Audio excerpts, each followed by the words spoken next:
my name's Jake. Now then, for my video I've decided to do a brief tutorial on how to use Hyper-V in order to create multiple virtual machines. Hyper-V can be exceptionally useful for certain things, for example virtualizing servers, running tests. So if you're in software development you can trial a bit of software if you believe it's going to cause issues with your operating system, so it avoids any possible downtime of your machines.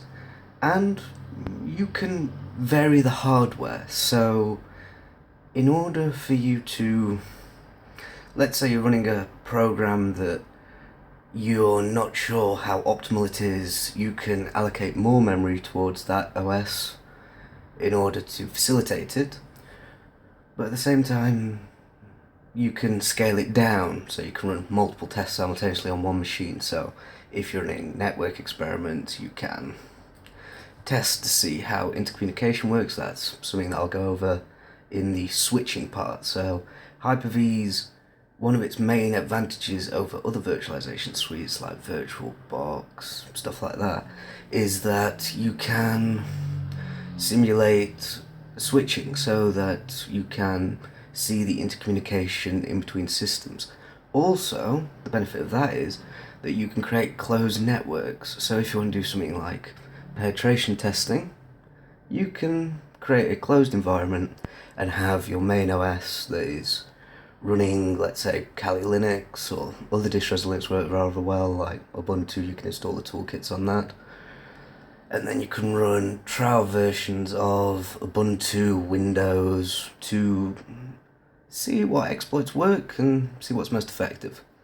But I'll go over at the end of this video to discuss what different OSs are available. There are a few that have been made just for pen tests. So there's vulnerable distros that are of Ubuntu, for example, that can vary. So when you do the initial installation, you can choose how vulnerable they are to certain exploits, from a normal system to something that's designed for more server applications, so more locked down. So anyway, let's go into the tutorial and see what happens.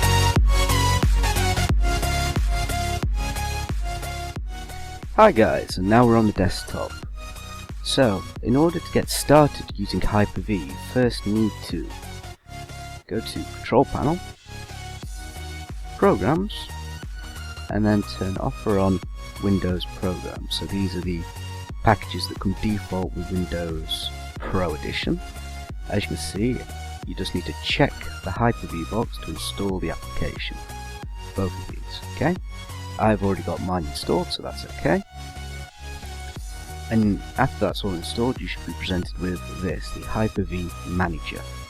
So, this is the initial suite where you'll be doing most of your work through.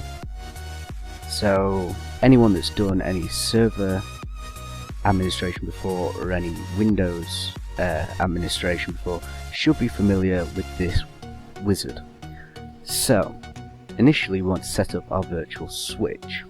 So you want to go external internet connection, create switch, give it a new name, just keep it as virtual switch, keep everything nice and easy, your network interface, everything at default pretty much.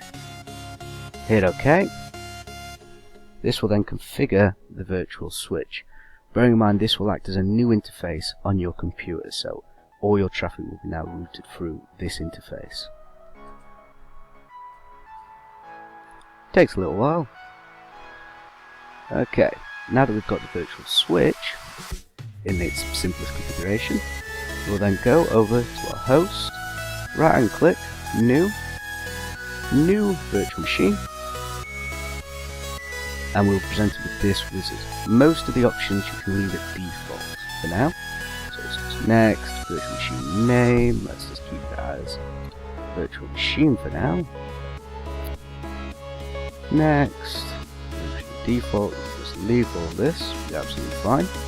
RAM allocation. Now then, depending on what operating system you're installing, this could vary. Most distros of Linux, you're absolutely fine with like 1 gig of memory in most cases. However, we're going to be installing Windows, so let's just give it 4 so it's nice and comfortable.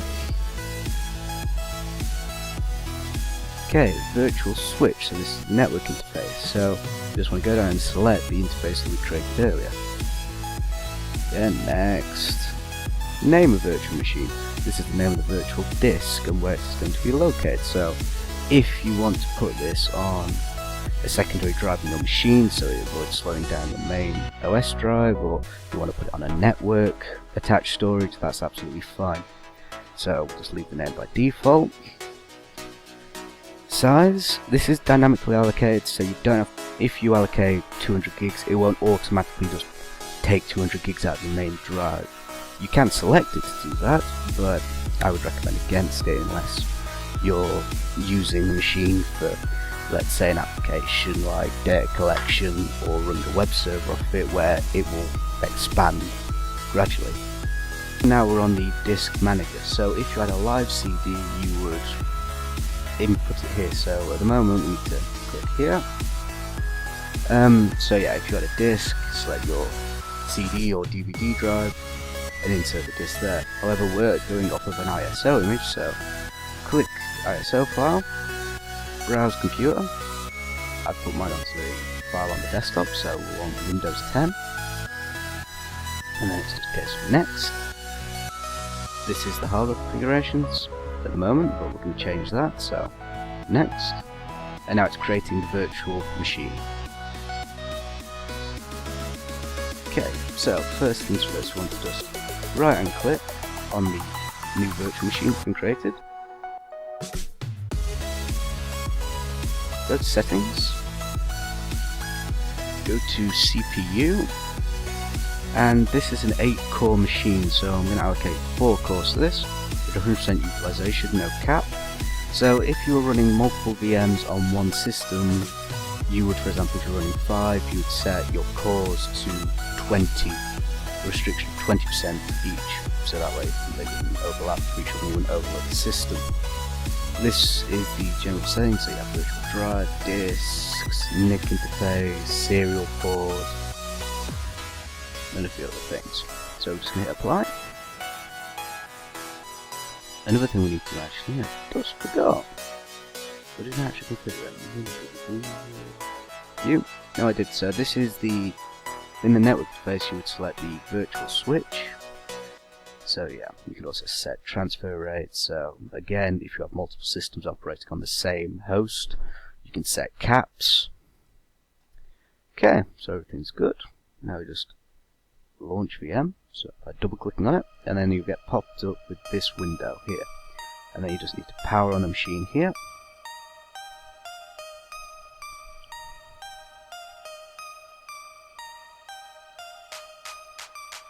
Takes a little bit of time as it's just configuring everything. And now you've just landed on the Windows installation screen. From here it's just a standard install of Windows. So once you get a standard install of Windows working, so just go through the installation process, next, it's fairly normal for Windows. And here we are landed at the desktop. And here you can see the resources we allocated previously. So we go to here, you can see you've got RAM amount, CPU utilization,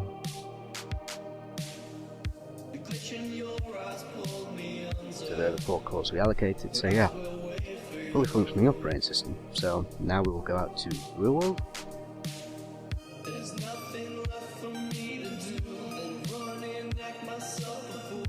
Okay, so we've gone over Hyper-V, we've gone over the actual installation of an OS in the system, we've gone over the features, at least the lower level ones that you'll just need to get started. And after this I would recommend a couple of books. Microsoft provide a number of excellent books that I'll leave in the description. These books will get you a more up-to-date knowledge on things like doing backups. So when you do, let's say you virtualize a number of server OSs, then you can set pre-done backups. So if, for example, you get a web server and it goes down for whatever reason, cyber attack, general upgrade, stuff like that, you can then very easily migrate the system. Please bear in mind that when you do these style of multiple instances of the same servers when you're doing backup, that you need to be careful of something called a double brain, or the double brain scenario, wherein your backup isn't quite up to date, and then when you run it over the top, it creates problems.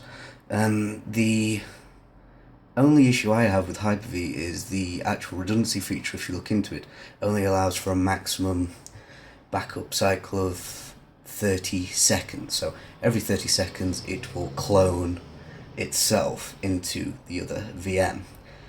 That doesn't sound like a lot, 30 seconds, but you'll be surprised. If you're doing anything with web servers or in call centers where you have continuous data flow, 30 seconds can be a lot. In call center environment, for example, 30 seconds could be the difference between losing 20 or 30 sales worth of data this is in very large environments, bear in mind.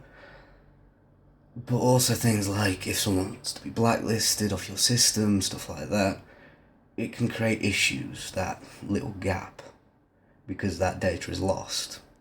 Now that can be quite crucial data. But as long as you're careful and set up multiple instances, you should be absolutely fine. So, this is Jacob, signing